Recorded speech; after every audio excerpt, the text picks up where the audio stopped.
সুপ্রিয় বন্ধুরা, আপনাদেরকে স্বাগত জানাচ্ছি মেক্সিকো সিটি থেকে। সঙ্গত কারণেই আমার অবস্থান এখন মেক্সিকোতে।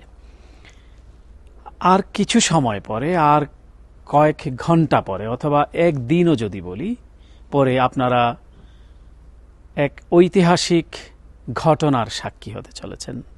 এক মাহেন্দ্র ক্ষণ আপনারা প্রত্যক্ষ করবেন সশরীরে, যারা বাংলাদেশের সীমারেখায় অবস্থান করছেন।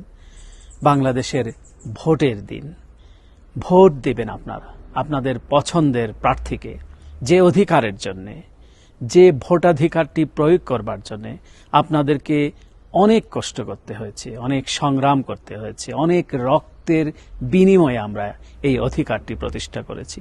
মাত্র কয়েক সপ্তাহের ভেতরে 1400 তাজা প্রাণ ঝরে গিয়েছে। অসংখ্য মানুষের রক্তের বিনিময়ে, ত্যাগের বিনিময়ে, গুম খুনের ভেতর দিয়ে, জেল জুলুম হুলিয়ার মধ্য দিয়ে আজকের এই দিনটি আমাদের সামনে সমাগত 12ই ফেব্রুয়ারি।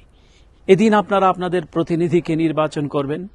স্বাভাবিকভাবেই এই দিনটি যখন সামনে আসছে, আমি অনেকটা স্মৃতিকাতর হয়ে পড়েছি এই দিনটিকে আলিঙ্গন করবার জন্য। এই দিনটি প্রাপ্তির প্রত্যাশায় আপনাদের মতো আমিও আপনাদের সতীর্থ ছিলাম।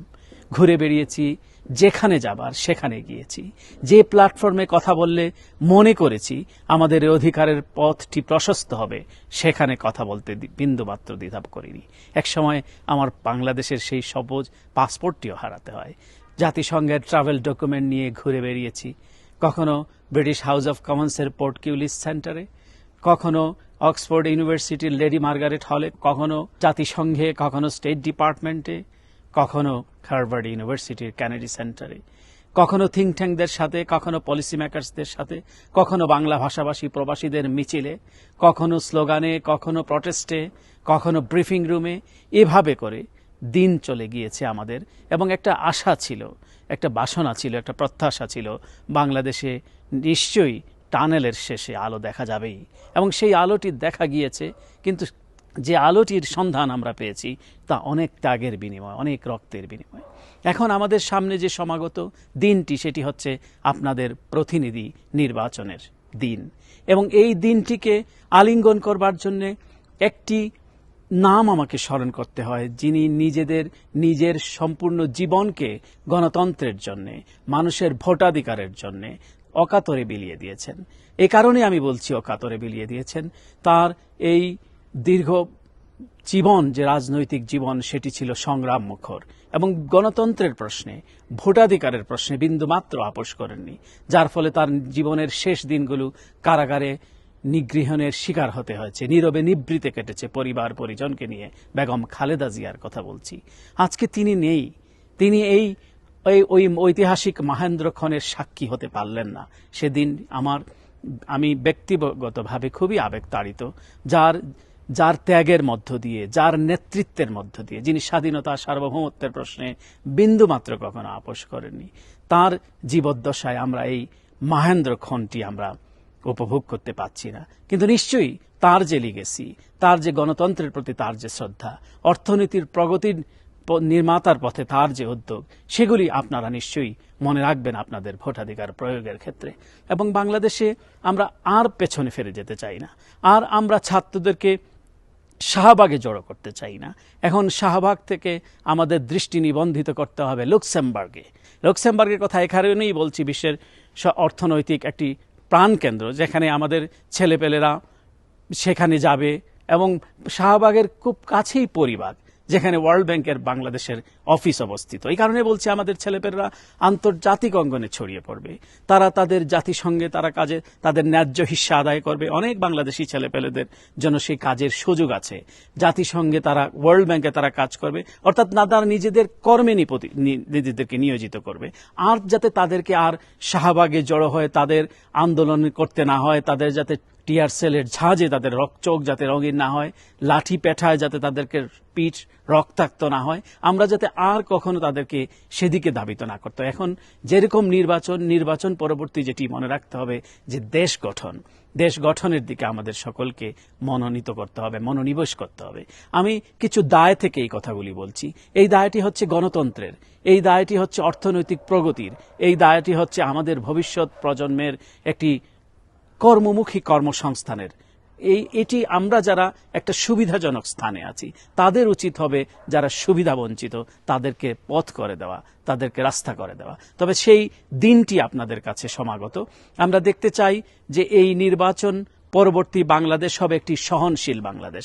আমরা অনেক আন্দোলনের ভেতর দিয়ে গিয়েছি, আমরা অনেক রক্তপাতের ভেতর দিয়ে গিয়েছি, আমরা অনেক ধরনের অত্যাচার সহ্য করেছি, কিন্তু এনাফ ইজ এনাফ।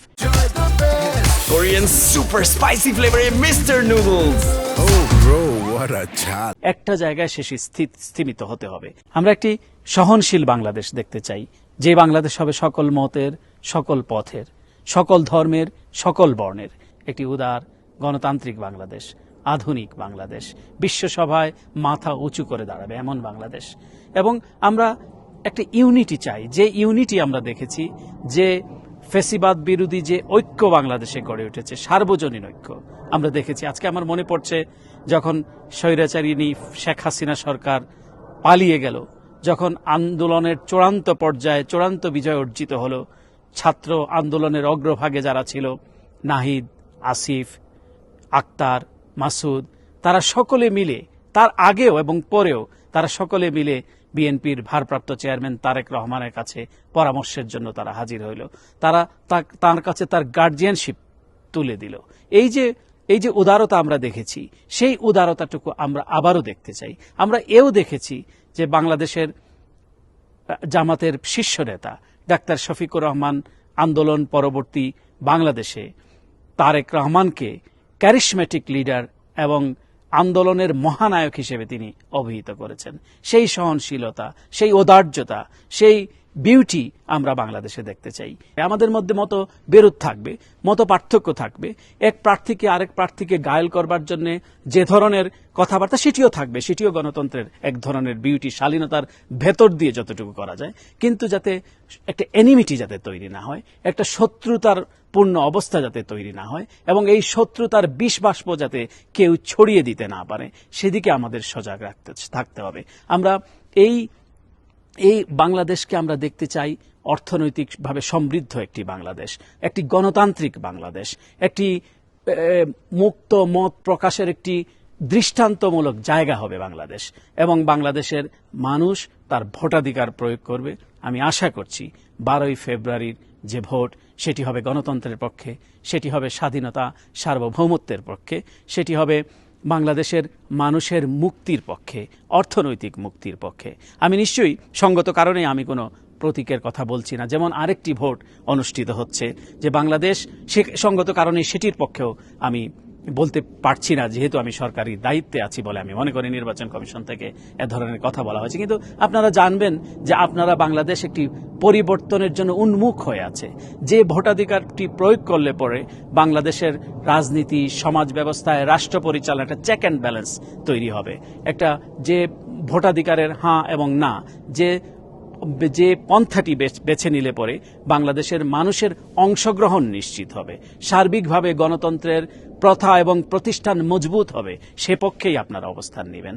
এবং দলীয়ভাবেও আপনারা সেই পক্ষেই থাকবেন, যেই পক্ষে নিশ্চয়ই আপনারা আপনাদের মনস্থির করে ফেলেছেন কাকে আপনারা ভোট দিবেন, যে সে ভোটটি যাতে বাংলাদেশের অর্থনীতির প্রগতির কথা বলে, সমৃদ্ধির কথা বলে, আর্থসামাজিক উন্নয়নের কথা বলে, সোশ্যাল সেফটিনেসের কথা বলে, হেলথের কথা বলে, আমাদের যে চিরায়ত সংস্কৃতি, সেই সংস্কৃতি লালনের কথা বলে, সেই বিষয়গুলো আপনারা নিশ্চয়ই নজরে রাখবেন এবং আপনাদের প্রতিনিধি আপনাদের ভোটেই নির্বাচিত হবে। আমি আমার সহকর্মীদের উদ্দেশ্যে বলতে চাই, সহকর্মী এ কারণে বললাম যারা রিটার্নিং অফিসারের দায়িত্ব পালন করছেন, যারা নির্বাচন পরিচালনার কাজে আছেন, এমন কোনো কাজ করা ঠিক হবে না যাতে এই প্রফেসর মোহাম্মদ ইউনূসের নেতৃত্বাধীন যে সরকার বাংলাদেশে নির্বাচন পরিচালনার দায়িত্ব গ্রহণ করেছে তার উপরে যাতে আপনাদের কোনো কাজে দায় এসে যাতে না ঠেকে, আপনারা যাতে নির্ভয়ে নির্বিঘ্নে এবং অত্যন্ত প্রফেশনালি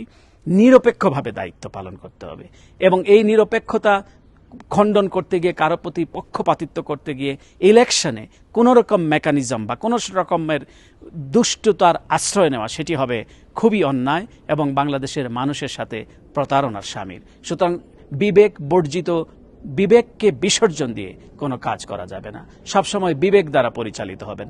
এখন এমন দিন বাংলাদেশে নাই যে আপনি কোন একটি দলের পক্ষে তার ব্যালট বাক্স তুলে দিলেন না অথবা কোন একটা মেকানিজমে আপনি অংশ নিলেন না বলে আপনাকে শাস্তি পেতে হবে, সেই বাংলাদেশ এখন আর নাই।